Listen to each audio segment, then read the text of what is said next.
Olá, alunos do terceiro ano. Vamos continuar nossos estudos sobre classificação biológica. Hoje nós vamos falar um pouquinho sobre o conceito de espécie e definir o que é uma espécie. Então, como definir? Antes disso, vamos pensar como será que a gente pode definir se eles são da mesma espécie ou não. Então, aqui nós temos 3 fotos para a gente pensar. Na primeira foto, nós estamos vendo 2 aves. Será que elas são da mesma espécie? Aqui, nessa segunda foto, nós estamos vendo vários cachorros, maiores, menores, pelo longo, pelo curto. Será que eles são da mesma espécie? E do lado de cá, nós temos leão e o tigre. Será que eles também são da mesma espécie? Então vamos pensar um pouquinho sobre isso? Para ser definido o que é a mesma espécie, não basta a aparência. Naquela imagem, nós tivemos imagens de seres vivos parecidos. Mas só a aparência não vai ser suficiente para a gente definir se eles são ou não da mesma espécie. Existem diversos fatores que devem ser utilizados para indicar, e nem sempre eles são muito claros, o que dificulta a definição.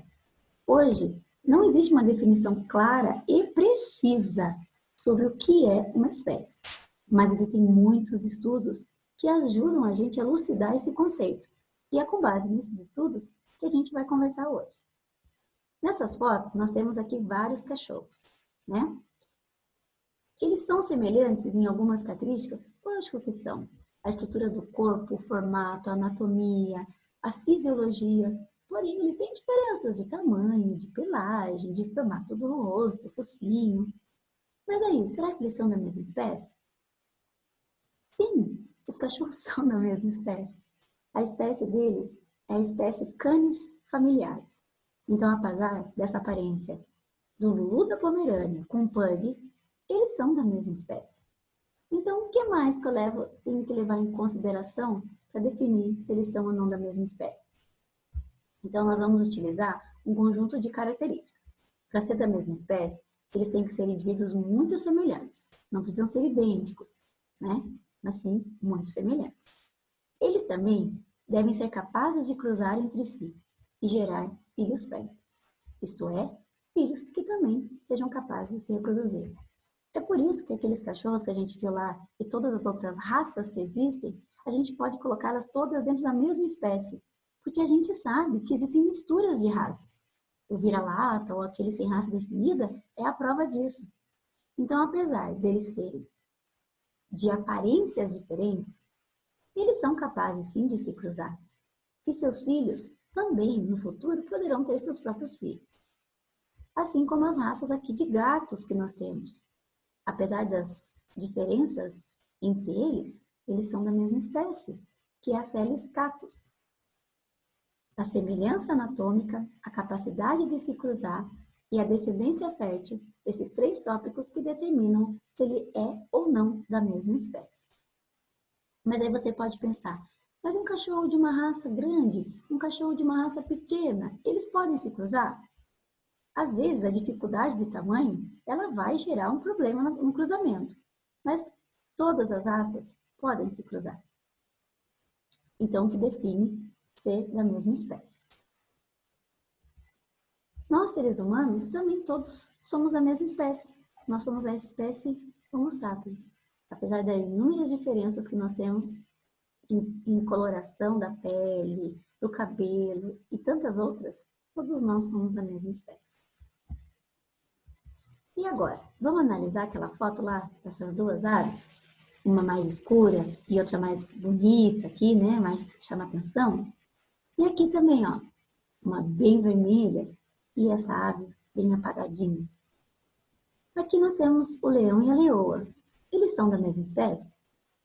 Sim, eles são da mesma espécie. É o macho e a fêmea. E nessas fotos de aves, também é o macho e a fêmea. A diferença entre macho e a fêmea, nós conhecemos como dimorfismo sexual. É quando o macho e a fêmea de uma mesma espécie são diferentemente externamente. Então aqui a gente está vendo o macho e a fêmea de uma espécie de fazão. Essa diferença entre o macho e a fêmea, muitas vezes, ela está associada ao acasalamento, à atração do macho e da fêmea. Não são diferenças que fazem ser de espécies diferentes, não, tá? Essas diferenças não dizem respeito aos órgãos sexuais. Ou seja, lógico que a gente sabe que o macho e a fêmea, sexualmente, têm órgãos reprodutores diferentes. Mas essa diferença não é o que está sendo válida aqui. O que está sendo válida são diferenças em outras características físicas, por exemplo, a juba, a pelagem, a cor da pena, e comportamentais, que diferem o sexo do outro, como o tamanho do corpo, coloração das penas e pelos e emissão de sons. Existem muitas espécies que têm dimorfismo sexual. O macho muitas vezes apresenta essas colorações diferentes da fêmea. Tem espécies onde o macho canta, a fêmea não. Tem espécies onde a fêmea é bem maior e o macho é menor. Então a gente chama isso de dimorfismo sexual. Apesar das diferenças, eles são da mesma espécie. Mas também existem espécies que não têm dimorfismo, ou seja, a gente bate o olho e a gente não consegue saber quem é o macho e quem é a fêmea. Tudo bem, tá? Vamos para o nosso segundo caso, que agora era do leão e do tigre. E aí, será que eles são da mesma espécie? Se eu olhar essa foto, eu vou ver muita semelhança aqui nessa parte do rosto deles, né? E não é só aqui. Toda a estrutura do corpo, a anatomia dos órgãos, o funcionamento do corpo é muito parecido. E aí, será que eles são da mesma espécie? Então vamos nos basear naqueles 3 tópicos. Eles apresentam semelhanças entre si? Sim, eles apresentam bastante semelhanças. Não é só a questão da pelagem que é suficiente, a gente viu no cachorro, né? Então eles apresentam bastante semelhança. Eles são capazes de reprodução em ambiente natural? Vamos relembrar onde eles vivem? Leão, na savana da África. Tigre, nas florestas da Ásia. São ambientes próximos? Não. Se localizam em 2 continentes diferentes. Então, naturalmente, eles podem se encontrar e se cruzar? Não. O isolamento geográfico é um fator determinante também para a gente definir o conceito de espécie. Então, a gente viu que, na nossa aula, que o leão faz parte da espécie Panthera leo. O tigre faz parte de outra espécie, Panthera tigris. O primeiro nome, Panthera, representa o gênero deles. E se vocês lembrarem na aula passada, gênero é um conjunto de espécies semelhantes. Então, eles são de espécies semelhantes, mas não são da mesma espécie. Mas será que se eu colocar eles num zoológico ou em outro tipo de cativeiro, onde há a reprodução deles, essa é uma reprodução induzida, e daí? Eles podem se reproduzir? Já aconteceu isso. Aqui vocês estão vendo um felino conhecido como ligre. O ligre é a mistura, ele é originário de um cruzamento de um leão com uma tigresa.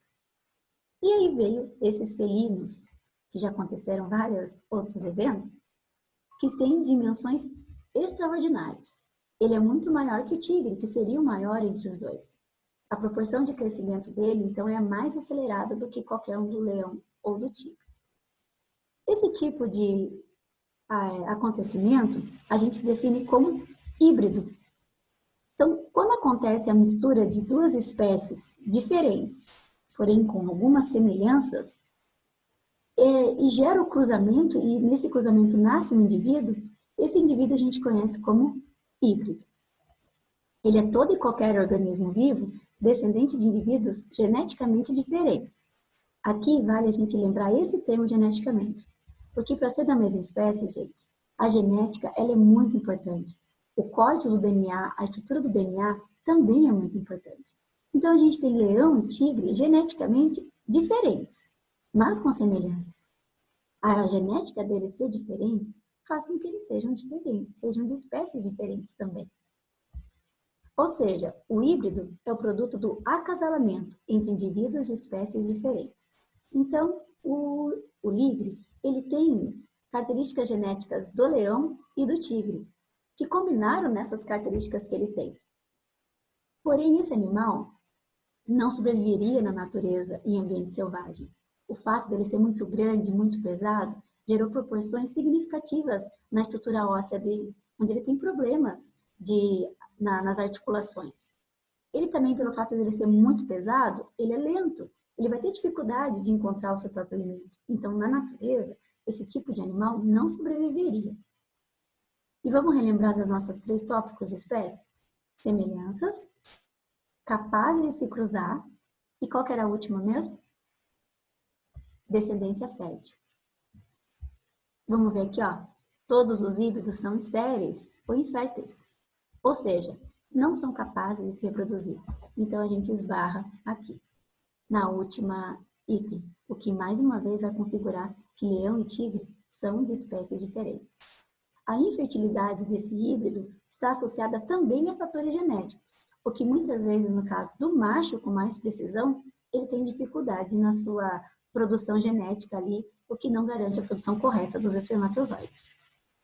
São raras as exceções de híbridos que puderam ser férteis. Os híbridos, eles não são tão incomuns assim.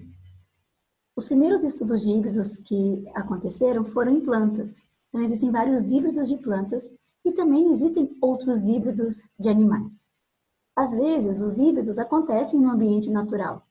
Só que vocês viram aqui, por mecanismo de sobrevivência e estrutura genética, muitas vezes eles não sobrevivem e não geram descendentes. Então, essa mistura não se perpetua.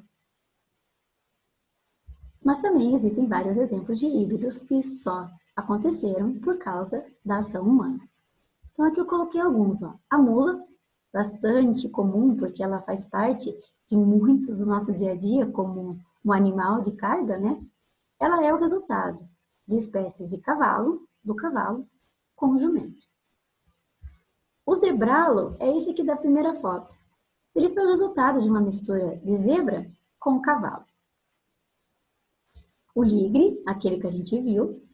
Existe o tambacu, cruzamento de tambaqui com pacu.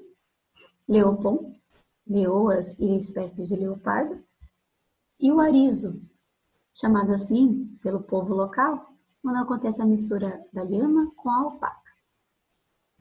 E aqui ao lado, vocês estão vendo uma orquídea, que é um híbrido de 2 espécies de orquídea da Mata Atlântica. Um híbrido que se formou por processos naturais e não pela indução dos seres humanos. Nós vamos relembrar, então, que todas essas características que o híbrido apresenta pela mistura de genética, muitas vezes faz com que ele não repasse essas suas características. O que é um ponto importante na natureza para evitar justamente essa mistura de indivíduos. E a natureza ela tem vários outros mecanismos que evitam a mistura de indivíduos da mesma espécie. Por exemplo, eles podem viver no mesmo lugar, diferente do leão com o tigre. Mas eu posso ter outras espécies parecidas vivendo no mesmo lugar. Mas por mecanismos de época de reprodução e acasalamento, maneira de acasalamento como corte, dança, canto, cheiro, estrutura dos órgãos, o encaixe do órgão masculino com o encaixe do órgão feminino, questões químicas que envolvem o óvulo com o espermatozoide, tudo isso também impede que haja mistura natural de espécies diferentes. Bom, é isso. Fico por aqui. Espero que todos tenham entendido. Um abraço.